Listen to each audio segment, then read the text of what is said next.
Assalamualaikum warahmatullahi wabarakatuh.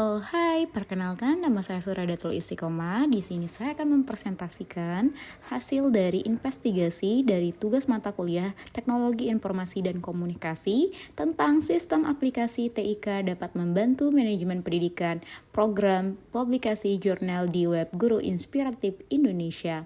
Baik, sebelumnya di sini adalah hasil dari kelanjutan dari observasi yang sebelumnya sudah saya buatkan video. Jadi di sini saya lebih memfokuskan kepada publikasi jurnal di web Guru Inspiratif Indonesia. Karena memang di dalam web Guru Inspiratif Indonesia itu saya tertarik untuk mengangkat yang bagian jurnal ini karena proses dan semuanya itu sangat begitu membuat kita akan menjadi penasaran. Baik, sebelumnya di sini adalah perubahan global yang sedang terjadi merupakan revolusi globalisasi yang melahirkan gaya hidup, a new lifestyle. Karakteristik yang hidup dimaksudkan adalah kehidupan yang dilandasi semangat persaingan sehingga menuntut untuk kita itu lebih banyak dalam membenahi diri mengikuti irama perubahan yang secara cepat ini. Nah, contohnya menghadapi tantangan yang dimaksud dalam pendidikan harus berorientasi pada pengembangan potensi manusia, bukan lagi dalam pengembangan teknikalnya. Bagaimana manusia itu dapat mengelola IT ini, mengelola dan mengupgrade dirinya sendiri itu. Baik, dari latar belakang tersebut di sini dapat saya gambarkan bahwa beberapa program yang telah dilakukan oleh Guru Inspiratif Indonesia, yakni ada yang 6. Nah, di mana yang pertama sudah saya jelaskan terlebih dari awal, yakni ada workshop virtual, ada workshop eksekutif, ada webinar nasional, ada jurnal, ada penerbit, dan yang terakhir lagi baru-barunya ada radar edukasi. Nah, dari ke-6 ini, program ini saya akan memfokuskan kepada jurnal karena dari proses awal sampai dengan tahap publikasinya itu akan saya jelaskan satu persatu. Untuk lebih lengkapnya langsung saja teman-teman bisa menyimak video yang akan saya tayangkan ini. Baik. Dan terlebih dahulu teman-teman harus tahu juga apa sih tujuan dalam investigasi ini. Nah, berdasar latar belakang masalah, fokus penelitian dan pertanyaan penelitian dapat dirumuskan tujuan. Penelitian itu menganalisis dan mendeskripsikan. Yang pertama di sini ada untuk mengetahui sejauh mana perencanaan program publikasi jurnal di web Guru Inspiratif Indonesia tersebut. Nah, kemudian yang kedua ada sebagai menambah pengetahuan terkait dengan pengorganisasian program publikasi jurnal di web Guru Inspiratif Indonesia. Dan yang terakhir di sini untuk mengetahui pelaksanaan step by step program publikasi jurnal di web Guru Inspiratif Indonesia. Nah, jadi kita tidak bingung lagi dari mana nih hasil publikasi jurnal ini, apa saja sih langkah-langkahnya sehingga terbit satu karya tulis ilmiah dari beberapa pelaku tersebut begitu. Dan kemudian di sini untuk spesifikasi penerapan program publikasi jurnal di web Guru Inspiratif Indonesia itu yang pertama dari pendapat Pak Dr. Randi tahun 2022, jurnal secara sederhana bisa dipahami sebagai sebuah karya tulis ilmiah.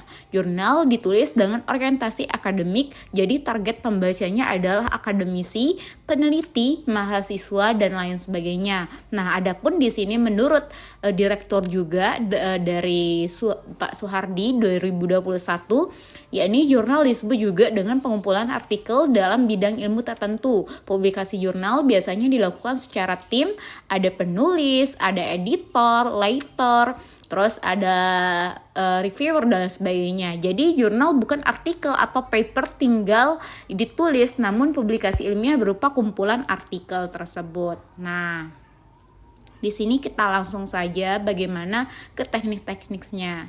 Nah, adapun untuk teknik-tekniknya di sini sudah seperti yang saya jelaskan beberapa tahap-tahapnya. Nggih, Bapak Ibu, teman-teman semua bisa mengecek sendiri mulai dari tahap penyusunan, terus ada tahap seperti yang ini revisi dan lain sebagainya. Nah, kemudian ada beberapa setelah proses penilaian atau review selesai dari reviewer mengirim naskah bersama akibat evaluasinya ke editor jurnal. Hasil evaluasi tersebut umumnya berupa komentar dan kritik terhadap goresan pena, termasuk apa kelebihan serta kekurangan secara substantif dan teknis editor, pembaca, komentar reviewer buat mempertimbangkan apakah artikel tersebut layak untuk diterbit atau lain sebagainya. Nah, di sini adapun untuk pembahasannya investigasi program publikasi.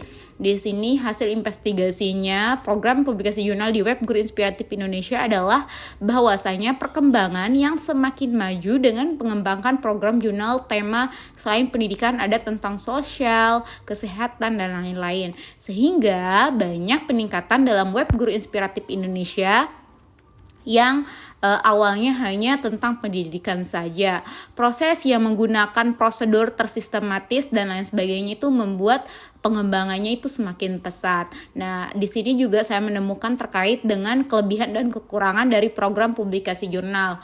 Untuk kelebihannya saya menemukan ada 3. Yang pertama, menjadi sarana pengembangan ilmu pengetahuan. Jurnal ilmiah adalah arena diskursus intelektual melalui goresan pena. Pengembangan ilmu pengetahuan bisa dilakukan menggunakan temuan penelitian. Kemudian yang kedua di sini sebagai basis data kebijakan publik, dan yang ketiga ada beberapa manfaat lain yang bisa disebutkan baik secara kualitatif maupun kuantitatif.